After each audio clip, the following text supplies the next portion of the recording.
Big 12 football is certainly a step up from the American Athletic Conference, but UCF men's basketball will have to bring their hard hat every night. Last season, the Big 12 Conference sent a nation-high 70% of its members to the NCAA tournament. UCF head coach Johnny Dawkins isn't shying away from the challenge of joining the country's toughest basketball league. Instead, he's embracing it like any competitor should. I think as any competitor, you want to be in this type of environment. Talking about going to the Big 12 in basketball, the #1 basketball conference in the country the last 3 years. 8 out of the last 10 years has been ranked the #1 basketball conference. So it has a great history, and I think we're looking forward to having an opportunity to compete there. As far as branding, advertisement, marketing, the program has been able to grow over the years. From your perspective, what have you seen as far as just growing as a program? I think we've definitely grown as a program. I've seen progress, throughout the time we've been here. For the 7 years that we've been here, we've been in the postseason. Three out of 7 years we've been in postseason, 2 NITs and 1, NCAA tournament. I think that's something that really wasn't being accomplished too often. We've won almost 20 games a year since we've been here, which is really good. It's a way to, move forward from there. And we've had some terrific wins. I mean, you think about some of the programs we've beaten and competed against over the years. I'll put us up against anyone with those type of games in the preseason. So I think we've done a lot of good things. Now, can we do more? Absolutely. And we're nowhere near finished from where we want to be. I think taking a step to the Big 12 is huge for us. The Utah Jazz select Taylor Hendricks.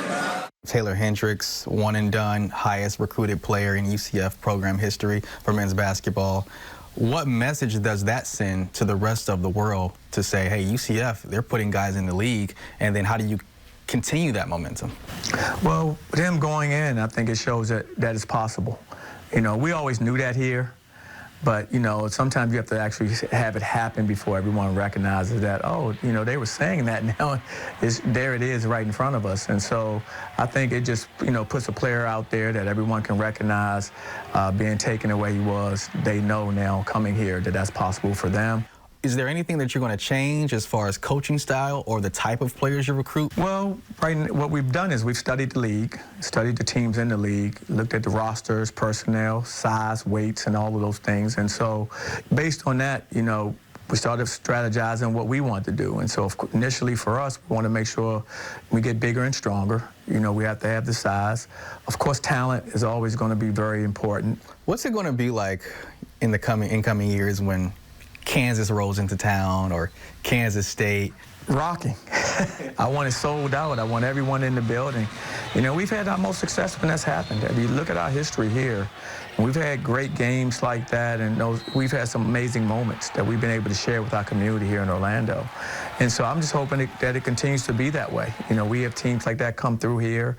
We have a great turnout whenever that happens, and usually when we have great turnouts, our players, always step up and rise to the occasion. So, the more we can have games like that, the more we can have the crowds, the way I anticipate the crowds being here, I think the more success we'll all have in our community. Obviously, when you go into a new conference, expectations are higher. How does your staff make it more of a priority to get back to the big dance? Well, every year we work off of that same scenario. We want to be a championship caliber team. And so that doesn't change. Our mindset doesn't change because we're going to the Big 12. What does happen for us is now you're talking about 70% of the teams last year from the Big 12 were in this NCAA tournament. In our conference last year, of 11 teams, 2 teams went. So, just the percentages, are there where if you perform well enough and you're competitive enough throughout the conference, you have a chance, whether you end up first or you end up 5th or 6th, you still have a chance to play in the postseason. There, of course, were big games in the American when there were matchups, but you've played at the top tier level of college basketball. Just from what you remember, what's it like just night in and night out? There are no nights off. Every single game, every single night, home and away, is an amazing game. It's going to be a great atmosphere. A lot of these programs, will travel. So even, coming here, you'll see, different programs that will play at home, you'll see a big contingency of their fans here. So that's going to be exciting. That creates a great rivalry, some great energy in the building. And like I said, all the teams are going to be very, very good, well coached, and it's going to be competitive. And so, but you look forward to that. I mean, like I said, what would you rather be in? And I'd rather be in games like that every night as a competitor. And I want a team that feels the same way. And our team will feel the same way, because by the time we get to that part of the season, you know, they'll understand what we have to do to be competitive and to be successful. There is no easy road in the Big 12 Conference in men's basketball. Thanks again to Johnny Dawkins for spending time with us earlier this week. We are just getting started here on Sports Night 09. When we come back, we head to Exploria Stadium for Orlando City's home match against Chicago a few days before July 4th. The Lions with some offensive fireworks. Highlights plus reaction from Coach Oscar Pereira in just a few.